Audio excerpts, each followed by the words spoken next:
Continue de célébrer Dieu par tes acclamations. Célèbre-le. Nous prions pour la parole maintenant. Célèbre-le. À tes pieds, sauve mon roi. Oh, ta célébration, ta célébration, ta célébration, ta célébration. Je te donne tout. Seigneur, merci pour toutes choses. Merci pour ce que tu fais au milieu de nous ce matin. Au commencement était la parole. Seigneur, la parole c'est toi. Elle demeure éternelle. Elle est la lumière du monde. À ceux qui l'ont accepté, la parole a donné le pouvoir de devenir enfants de Dieu. Lesquels sont nés ni du sang de l'homme, ni de la chair de l'homme, mais de l'Esprit de Dieu. Que ta parole soit enseignée ce matin avec toute la vie. Avec toute l'inspiration qui vient de toi. Si la chair devait s'entremêler, que cela ne soit point. Mais que tout ce qui sortira soit ce que tu auras décrété. Guéris-nous, bénis-nous, instruis-nous, parle à nos cœurs, régénère notre esprit, restaure notre cœur. Et Seigneur, vivifie notre corps. Que ta lumière pénètre au plus profond de notre chair. Délivre-nous du péché, délivre-nous du malin, délivre-nous des ténèbres. Car ta parole est la lumière qui donne la vie. Cela est ainsi au nom du Seigneur Jésus-Christ. Acclamons notre Seigneur Jésus-Christ, il est vivant, il est puissant.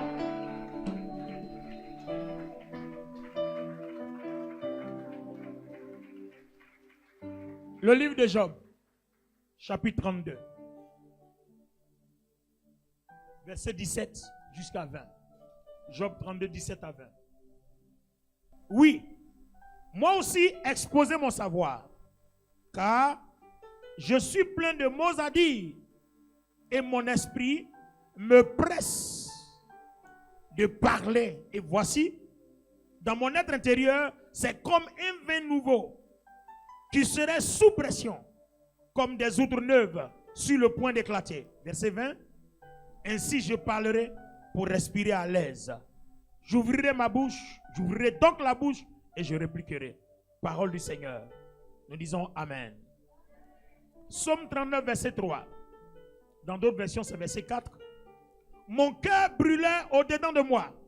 Un feu intérieur me consumait. Et la parole est venue sur ma langue.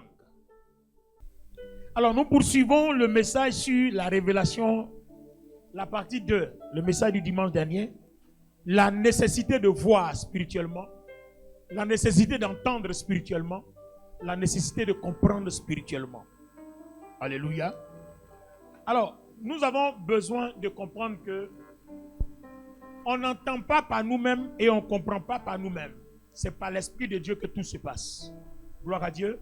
Avant de revenir à nos passages que nous avons lus, je vais aller dans le livre de Esdras et je vais lire quelque chose qui va nous permettre de comprendre ce qui se passe. Je suis maintenant dans Esdras chapitre 5 verset 1. C'est justement ça. Allons-y maintenant. Le prophète Agé et le prophète Zacharie, petit-fils d'Ido, s'adressèrent aux Juifs établis en Juda et à Jérusalem de la part du Dieu d'Israël qui était en eux. De la part du Dieu d'Israël qui était où? En eux. Qui était où? En eux. Donc c'est parce que Dieu est en eux qu'il parle. Donc quand il parle pas d'eux-mêmes, il parle de la part de celui qui est en eux. Alors, merci de vous asseoir. Nous sommes dans le livre de Esdras et on réalise que du temps de Cyrus, les déportés, Dieu s'est révélé à Cyrus pour que ces déportés-là retournent à Jérusalem pour rebâtir le temple et la muraille. On a vu les groupes de Zorobabel, les Esdras, les Néhémie et tout ça. Alors, il s'avère que quand ils sont allés rebâtir, il y avait des ennemis, des infiltrés qui avaient pour objectif de les empêcher d'accomplir l'œuvre du Seigneur. Alors, vous voyez que dans la vie, quand vous êtes en face d'une situation, la seule chose qui vous reste, c'est la révélation du Seigneur. Que Dieu vous dise quoi faire en face de toutes sortes de situations. Dieu doit te dire ce que tu as à faire en face de toutes sortes de situations. Alors regardez bien. Le prophète Agé et le prophète Zacharie, petit-fils d'Ido, s'adressaient aux Juifs pour les fortifier à partir de Dieu qui est en eux. Donc il y a une leçon à tirer. Toutes les fois que vous faites face à un problème, ne cherchez pas un conseiller humain. Ah, je n'ai pas peur, quelqu'un ne dit pas Amen. Toutes les fois que tu fais face à une difficulté, ne cherche pas un conseiller humain. Il y a le Dieu souverain qui est en toi que tu dois consulter. Alors, ça nous ramène à un fondamental de la vie chrétienne. Comment règles-tu tes problèmes? On comprend pourquoi ça ne marche pas. Comment fais-tu quand tu es en face d'un obstacle? Tu appelles ton papa, tu appelles ta maman, tu appelles ton meilleur ami, ta meilleure amie, ou alors tu appelles le Saint-Esprit qui est en toi. Maintenant, si tu as des problèmes avec le Saint-Esprit qui est en toi, il y a quelque chose que tu dois apprendre. Ça veut dire que soit tu ne le connais pas, ou bien soit vous n'avez pas de relation. Ou bien soit tu n'es pas né de nouveau. Parce que quand nous avons lu le message de 2 Corinthiens 3, il dit bien que depuis que Christ a été crucifié, le voile est déchiré, nous avons accès au surnaturel. C'est-à-dire l'Esprit de Dieu est en nous, nous voyons Dieu, Dieu nous voit, il nous parle, on lui parle. Allons-y, 2 Corinthiens 3, 14. Mais leur esprit est devenu incapable de comprendre. Leur esprit est devenu incapable de comprendre. Aujourd'hui encore, lorsqu'ils lisent le livre de l'Ancienne Alliance, lorsqu'ils lisent la parole de Dieu dans l'Ancien Testament, ce même voile demeure. Le même voile demeure. Il ne leur est pas ôté. Il ne leur est pas ôté, car c'est dans l'union avec Christ qu'il est levé. Donc c'est dans l'union avec le Christ que les écailles tombent de tes yeux, que tu peux entendre Dieu quand Dieu te parle, que tu peux voir Dieu quand Dieu se révèle à toi. Il faut être uni au Christ en passant par les eaux du baptême. Alors, le Saint-Esprit m'envoie dans un passage. Je comprends ce qui s'est passé maintenant avec les disciples d'Emmaüs. Allons-y, dans Luc chapitre 24 à partir du verset 13. Le même jour, 2 de ses disciples se rendaient à un village nommé Emmaüs, à une douzaine de kilomètres de Jérusalem. Très bien. Ils s'entretenaient de tous ces événements. Pendant qu'ils échangeaient ainsi leurs propos et leurs réflexions, Jésus lui-même s'approcha d'eux et les accompagna. Donc pendant qu'ils étaient inquiets, on nous a dit que Jésus va ressusciter. Depuis, on ne le voit pas. Donc, qu'est-ce qui se passe? Au moment où ils sont en train de s'interroger dans leurs inquiétudes, ils font face à un obstacle qu'ils n'arrivent pas à résoudre. Le Seigneur vient, il marche avec eux. Il va même leur poser la question, mais ils ne peuvent pas le voir parce que leurs yeux étaient empêchés. Ça veut dire que le voile était encore là. Lis-nous la suite pour confirmer. Mais leurs yeux étaient incapables de le reconnaître. Leurs yeux étaient incapables. Dans la version Louis II, les yeux étaient empêchés de le voir. Pourquoi? Le voile empêchait. Continue. Il leur dit, de quoi discutez-vous en marchant? Donc le Seigneur Jésus, dont ils sont préoccupés, leur dit, de quoi discutez-vous? Et puis il lui dit, attends, tu es le seul ici là qui ne sait pas ce qui s'est passé, alors que celui qui cherche là, c'est lui qui est là, il parle avec eux, mais leurs yeux sont incapables de les voir. Je prie que Dieu rende tes yeux capables de voir.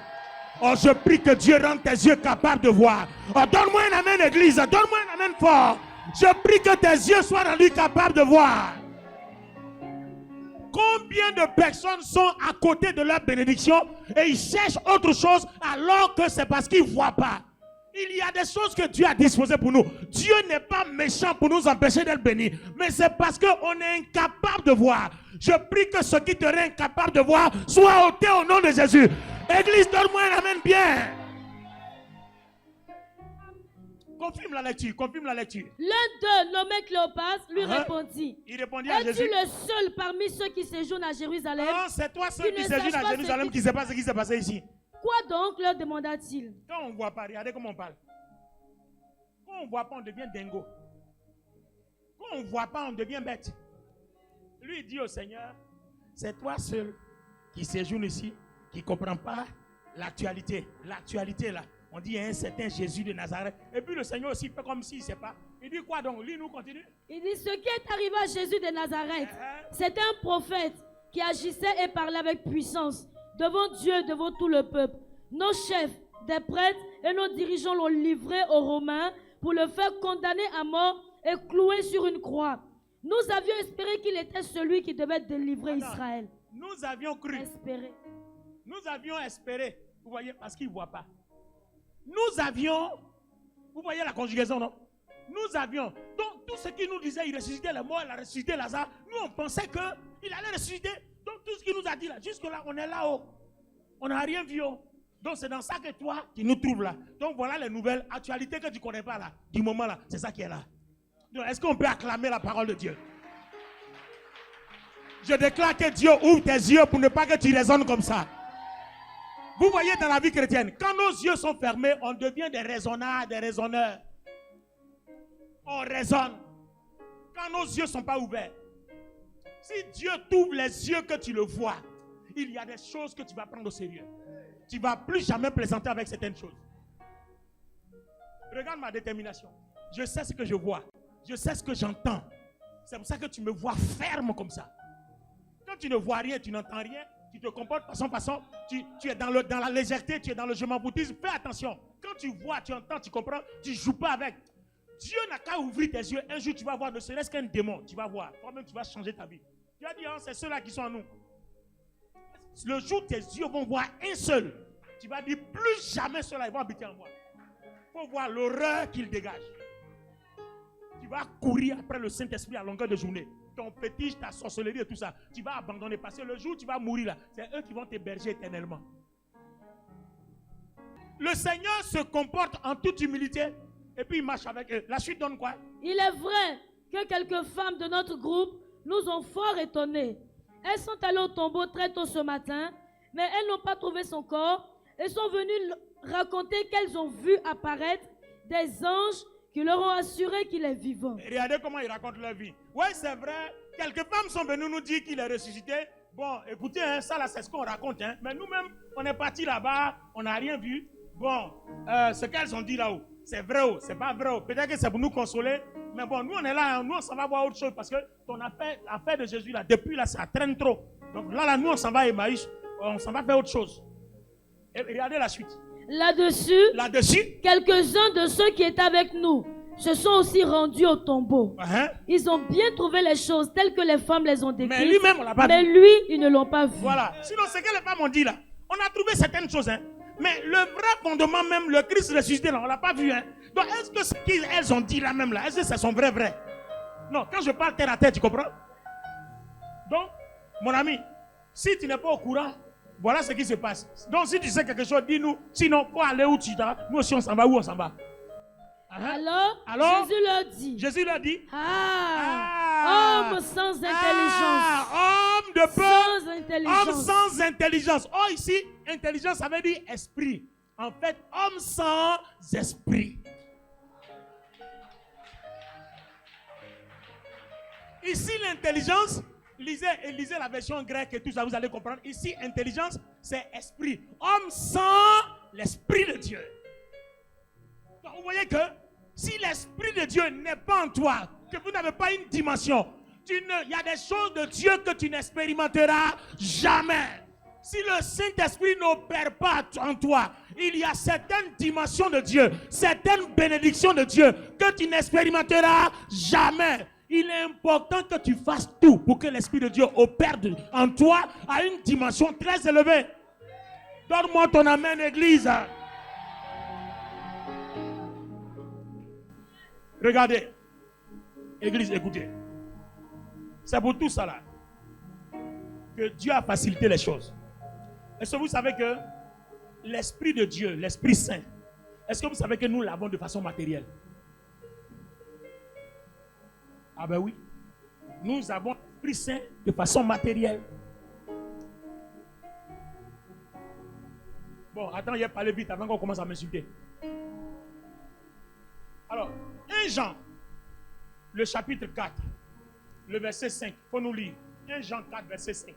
Lis-nous la version Bible du Seigneur. Non, c'est 1 Jean 4, 8 et 1 Jean 1, 5, pardon. C'est moi qui t'ai trompé, désolé. Qui n'aime pas n'a pas connu Dieu, car Dieu est amour. Voilà, 1 Jean 4, 8, qui n'a pas connu Dieu, Dieu est amour. Maintenant, prends 1 Jean 1, 5, voilà. Voici, Voici. le message que nous avons entendu de Jésus-Christ C'est ça. et que nous vous annonçons. Et le message c'est Dieu quoi? est une Dieu lumière est lumière. et il n'y a aucune trace de ténèbres Il en n'y a lui. aucune trace de ténèbres en lui. Maintenant, prends Jean 1. À partir du verset 1. C'est pas 1 Jean 1. Évangile de Jean 1. Au commencement était celui qui est la parole de Dieu. Il était avec Dieu. Il était lui-même Dieu. Au commencement. Attends. Donc, attendez, hein. Attendez. Je vous ai dit que l'esprit, qui est la lumière là, nous l'avons matériellement, non? Très bien. 1 Jean 1,5. Dieu est lumière. 1 Jean 4,8. Dieu est amour. Jean chapitre 1. Dieu est la parole. La parole là, tu ne l'as pas dans ta main. Non, tu ne l'as pas dans ta main. Non, la parole là, tu ne l'as pas dans ta main. Non, est-ce que tu ne l'as pas dans ta main? Tu l'as ou pas? Est-ce que ce qui est ici là, c'est spirituel?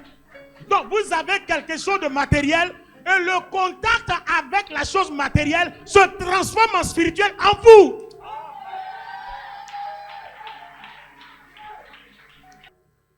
Les amis, nous avons le Saint-Esprit de façon matérielle au contact avec nous tous les jours, chaque seconde, chaque minute, chaque heure. Et la Bible dit quoi? Ta parole est une lumière sur mon sentier. La lumière du Saint-Esprit qui est la parole. Chaque fois que tu lis, elle diffuse sa lumière en toi et elle réveille ce qui est en toi. Elle augmente l'effet et la puissance de ce qui est en toi.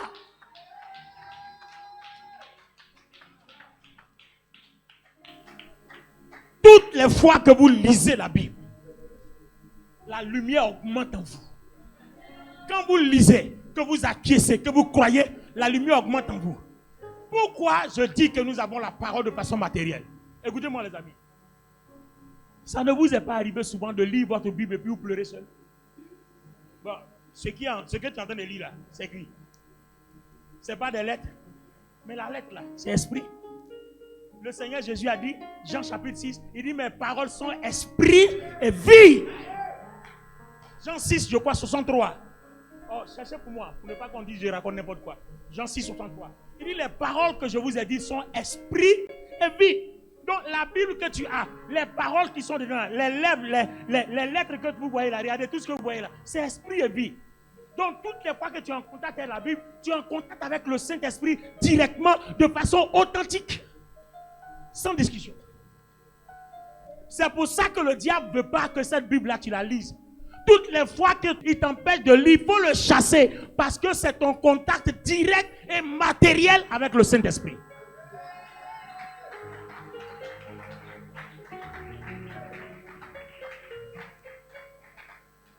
C'est pour ça que quand vous ne la lisez pas, votre lumière n'éclaire pas. Une des façons d'entendre la voix de Dieu, c'est de demeurer connecté à cette parole. Parce que quand vous la lisez, elle purifie tes pensées, elle purifie ton cœur. Sa lumière s'intensifie dans ton esprit, dans ton âme, dans ton cœur, dans ton corps, partout.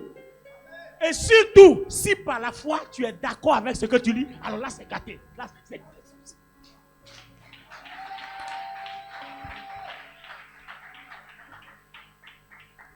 La seule chose dont le diable va te déposséder, c'est ta Bible. Premièrement, pour t'attaquer, il va te déposséder de ta Bible. Quand tu ne lis pas, tes ténèbres commencent à baisser.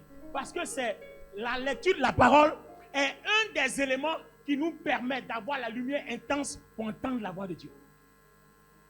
Donc, comment entendre la voix de Dieu? Tu te souviens de ta question? C'est un des éléments. Celui qui est récurrent dans la lecture, la méditation de la parole, finira par entendre la voix de Dieu. Parce que l'effet que ça fait en toi, tu vas le remarquer. Et en remarquant, le jour où Dieu veut te parler, c'est le même effet. Donc reprends maintenant, je reviens dans mon passage, je vous ai fait tourner, non? L'inspiration me ramène maintenant dans Job 32, verset 14. Lis maintenant, on va comprendre pourquoi on a pris ce texte. Pourtant, ce n'est pas contre moi que Job a dirigé tous ses propos. Job 32, verset 14. Non, prends le verset 17, c'est mieux. 17. Je veux donc, moi aussi, répondre pour ma part. Oui, moi aussi, exposer mon savoir. Car je suis plein de mots à dire et mon esprit me presse de parler.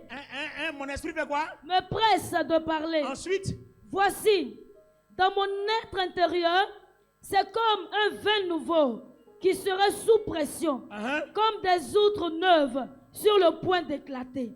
Vous voyez que quand vous lisez la Bible, il y a des effets que ça fait en vous. Vous sentez qu'il y a quelque chose. Mais vous ne savez pas ce que c'est. C'est parce que vous ne savez pas que Dieu a envie de vous parler. Ah, c'est ça.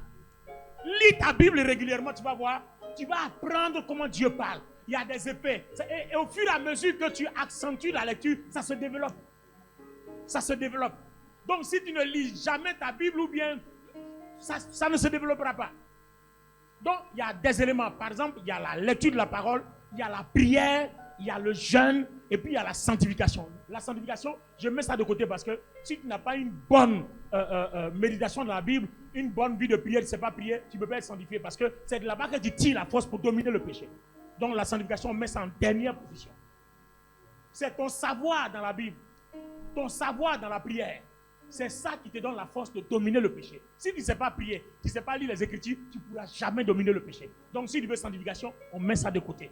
Parce que ce qui te donne la force, c'est ça. La parole, la prière, le jeûne. Vous voyez? Donc quand vous lisez la Bible, il y a quelque chose qui bouillonne en vous. Prends le psaume 39, 39.3. Prends le psaume 39.3 dans certaines versions et 4 dans d'autres versions.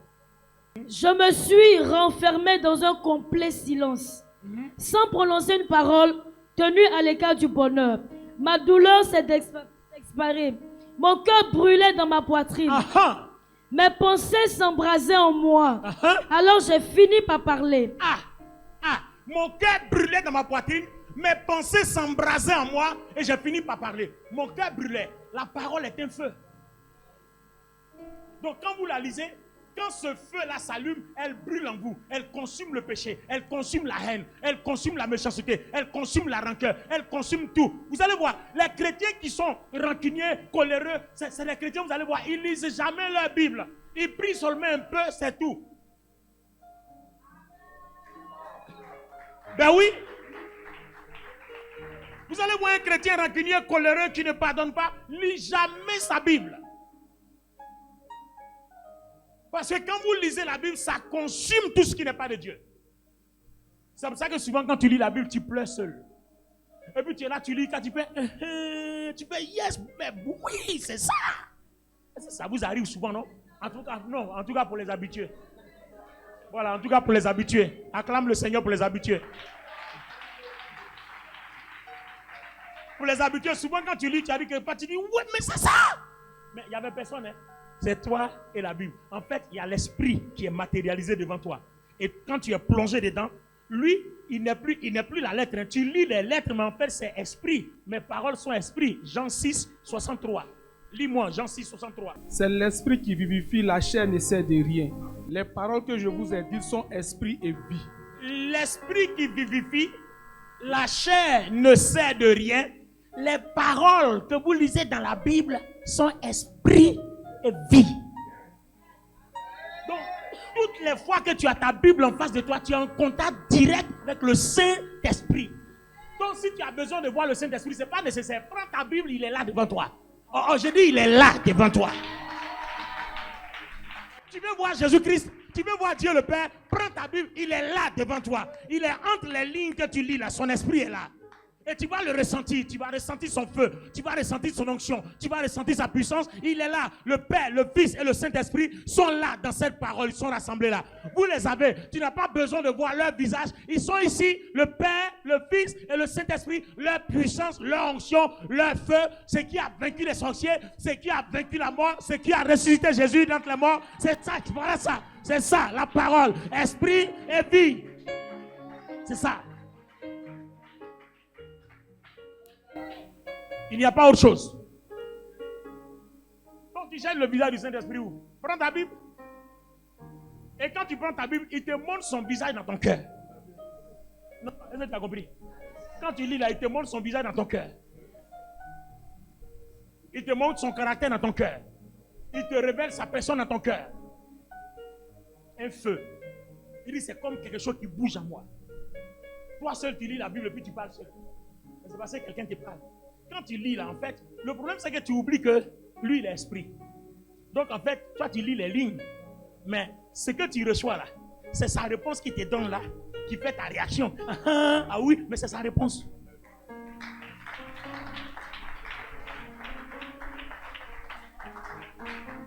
Maintenant, si lui-même il décide de te montrer sa face, ça c'est un autre problème. Mais moi, depuis qu'il a compris ça, c'est pas nécessaire que je vois sa face. Et puis bon, d'ailleurs même, moi j'ai eu la grâce de le voir 2 fois. Il s'est révélé à moi 2 fois.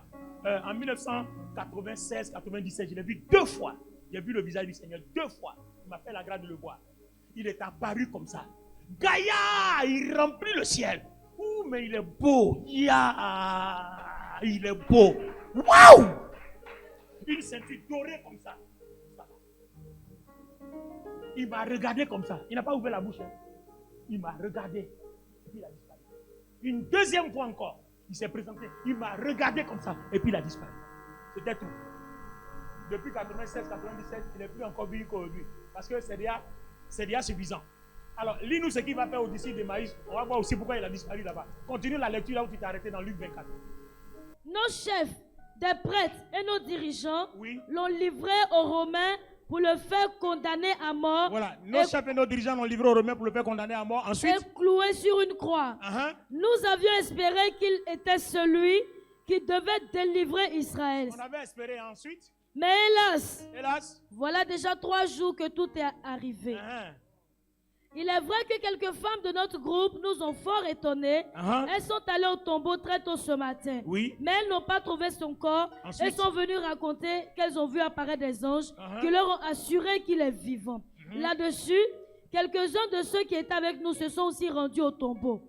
Ils ont bien trouvé les choses telles que les femmes les ont décrites. Mais lui, ils ne l'ont pas vu.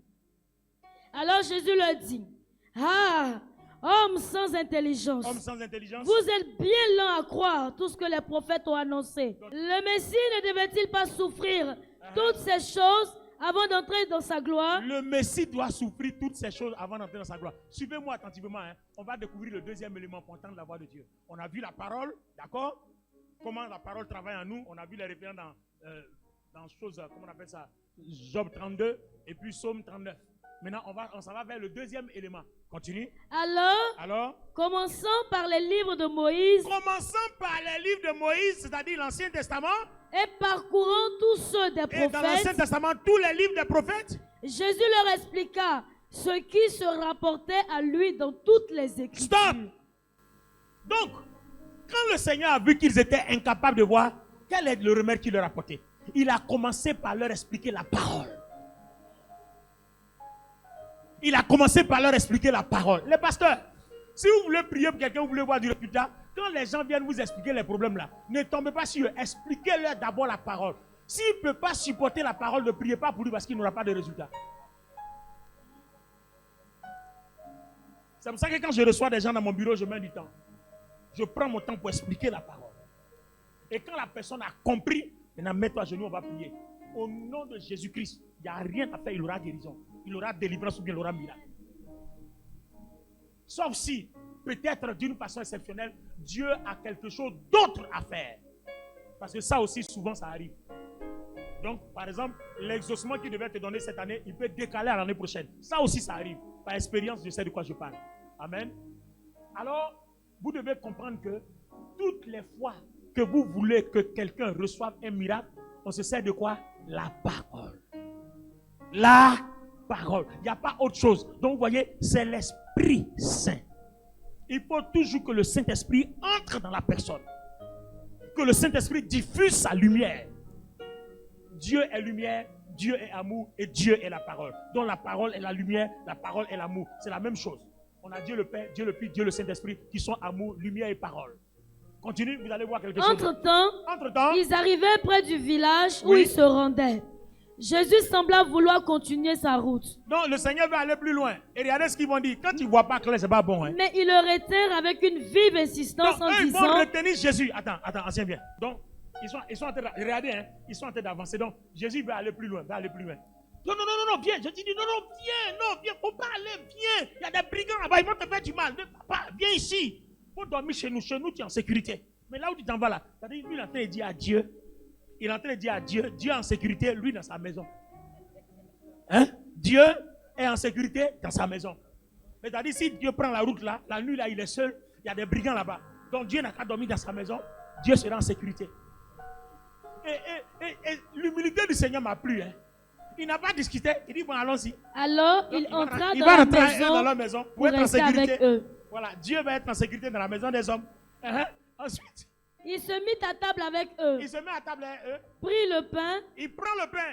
et après avoir prononcé la prière de Et bénédiction, après avoir prononcé la prière de bénédiction, il le partagea et le leur donna. il partagea et le leur donna. Alors, leurs yeux Les yeux s'ouvrirent Alors, et il le reconnut. Alors, les yeux, les yeux s'ouvrirent. Aïe, aïe, aïe. Alors, ils ont mangé le corps de Christ. Alors, vous avez vu comment c'est important ce repas. Ceux qui ne viennent pas à l'heure, qui ne prennent pas ça chaque semaine, vous êtes morts, foutus à l'avance. Ta semaine est morte. Tu es couché ce soir, on ne sait pas ce que tu fais là-bas. Tu ne viens pas à l'heure pour prendre le repas. Alors, ils ont mangé le corps de Christ. Alors, leurs yeux s'ouvrirent. Et il le reconnut. Et ils le reconnurent. Et en Mais même temps- déjà, il avait disparu. En même temps, il a disparu. En même temps, vous voyez le lien entre ce que je disais et puis ça. En même temps, il a disparu. Quand tes yeux voient, tu deviens indépendant. Il n'a pas besoin de rester là. Tu deviens indépendant. Donc vous voyez tous les chrétiens pleurnicheurs, pleurnicheuses, quelque chose. C'est ceux-là qui ne voient rien. C'est-à-dire, ils prient, il ne sait pas si Dieu l'a écouté. Il jeûne, il ne sait pas si c'est exaucé. Et puis, 1, 2, 3, on dit paix, paix, paix, paix. Si tu vois, attends, toi, tu as un projet, tu as déjà vu la fin du projet. Et puis quelqu'un vient, ça dit que Dieu enlève ton maître aujourd'hui. Et lui dit, restez là-bas. Élisée dit, taisez-vous là-bas, vous allez venir me distraire, puis il va disparaître avant que je le voie. Ne me vendez plus.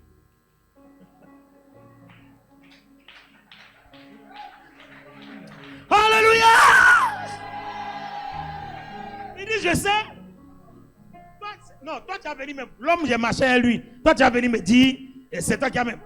Toi, tu le connais mieux que moi. C'est toi qui as me dit, non, aujourd'hui, c'est enlevé. Il ne faut pas m'empêcher de quitter derrière moi. Vous voyez, quand vous voyez, vous connaissez déjà la fin avant la fin. Non, est-ce que le Seigneur t'a dit quelque chose? Tu vois la fin avant la fin. Peu importe ce qui va arriver là. Tu n'es même pas. Comment le mot du dimanche dernier, ça ne chauffe pas. Voilà, quand tu vois la fin avant la fin, ça ne chauffe pas. Même c'est dur. Comment tu dis, Seigneur, merci. Hein. Je sais que c'est dur, hein, mais à la fin là, j'ai déjà vu. Donc, ça ne chauffe pas. Je te loue, je te donne gloire. Vous voyez, ton adoration ne changera pas, même si c'est dur, parce que tu as vu la fin. Oh, je ne sais pas pourquoi l'église ne donne pas mon amen là. Donnez-moi mon amen, donnez-moi mon amen. Donnez-moi mon amen, donnez-moi mon amen. Donnez-moi mon amen, donnez-moi mon amen. Hey! Attends, vous voyez la foi? C'est chaud, c'est dur. Mon ministère ne bouge pas. Je n'ai pas à manger, mon entreprise ne fonctionne pas. Mon papa et ma maman, ça ne marche pas. Les études, ça ne va pas. Mais Dieu t'a déjà montré que tu seras ambassadeur. Donc ça ne chauffe pas. Peu importe ce que tes parents ont, tu loues le Seigneur. Ton adoration reste ferme. Je dis ton adoration reste ferme. Ton adoration. Yes. Ton adoration reste ferme. Parce que ce que tu as vu là, c'est ce qui va se produire. Vous savez pourquoi? Le Seigneur Jésus a dit, un homme ne reçoit que ce qui lui a été donné du ciel. Et ce que le ciel te montre là, c'est ce qui est pour toi. Élie a dit à Élisée, si tu as vu ce que tu demandes là, c'est que tu as reçu. Donc ce que tu as déjà vu là, spirituellement tu l'as déjà. On attend seulement que ça se matérialise. On monte, on descend, ça va se matérialiser. Ça va se...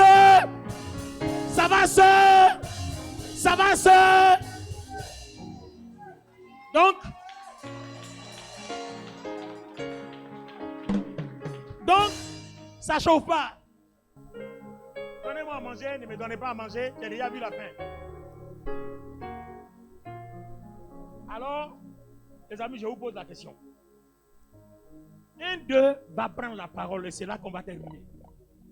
Venez celui-là, il y a un qui va faire un discours. Et ils se dirent l'un à l'autre, Écoutez bien, église. n'avons-nous pas senti comme un feu?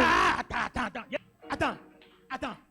Je commence les mots. Il dit, n'avons-nous pas senti? Quand tu lis la Bible, là, tu ne sens pas quelque chose? Non, quand tu lis la Bible, tu ne sens pas quelque chose? Donc, lui, ils disent, n'avons-nous pas senti? Je déclare que tu sentes les choses quand tu lis la parole. Oh, je déclare que tu sentes les choses. Donne-moi ton amen bien, donne-moi ton amen. Je déclare que tu sentes les choses. Que le voile quitte, que tu sentes les choses. Oh, donne-moi amen, amen, amen, amen, amen, amen.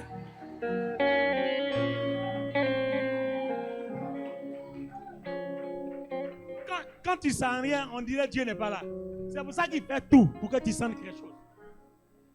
S'il est là, tu vas sentir. Mais attendez. Job 32 a dit quelque chose bouillait en moi. Donc ça me poussait. Donc j'ai parlé. Somme 39 dit il y a un feu qui brûlait. Ça m'a poussé. Puis j'ai parlé. Donc lui aussi dit on ne sentait pas. Et puis regardez ce qu'il va dire par la suite. Il dit quoi? N'avons-nous pas senti comme un feu? N'avons-nous pas senti comme quoi? Un feu. Attends, église, comme quoi? Donc en fait, quand tu es en contact du feu, tu sens le... Aussi simple. Il n'y a même pas d'incrédulité. Quand tu es en contact du feu, mets ta main dans le feu, tu n'as pas senti le feu. Toi, tu es à côté même, tu sens le feu. Et puis toi, tu es en contact avec le feu, tu ne sens pas le feu. Que tes yeux s'ouvrent au nom de Jésus. C'est un feu, tu dois le sentir. Come on. N'avons-nous pas senti comme un feu? Dans notre cœur. Dans notre cœur. Où ça? Dans notre cœur. Où ça? Dans notre cœur. Attends. Un feu où? Dans Dans notre notre cœur. Pendant qu'il nous parlait. Pendant qu'il nous parlait. En chemin et qu'il nous expliquait. Et qu'il nous expliquait. Les Écritures. Les Écritures.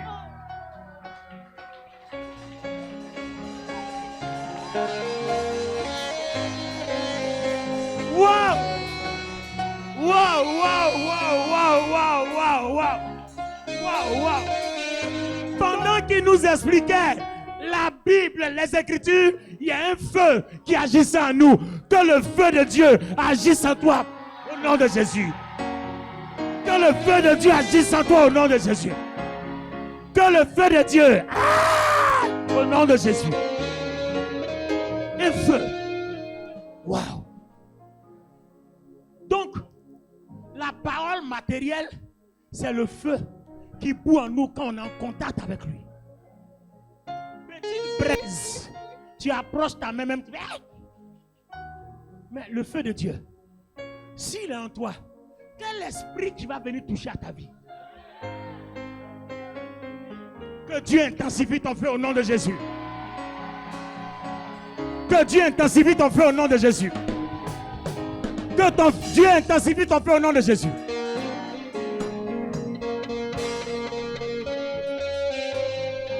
Alors, conclusion. Il dit, ne sentions-nous pas comme un feu qui brûlait en nous quand il était avec nous et quand il nous parlait des Écritures? Donc, le Seigneur était avec eux et puis il était en contact avec les Écritures. Donc, vous voyez que toi et moi, on a la synthèse. Nous avons été baptisés, nous sommes unis au Christ. Et puis on a les Écritures. Donne-moi ta Bible. Il est uni à notre esprit et puis on a les... Maintenant, je vous pose la question. Pourquoi quand ils ont su, il a disparu? Il a disparu parce que ils doivent eux-mêmes démontrer leur volonté de voir, de le chercher et de demeurer avec lui.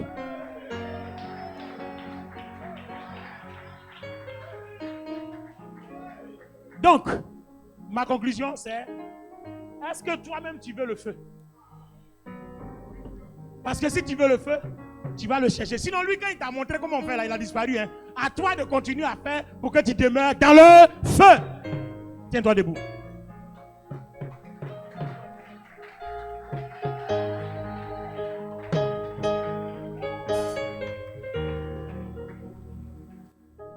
Oh, il est vivant.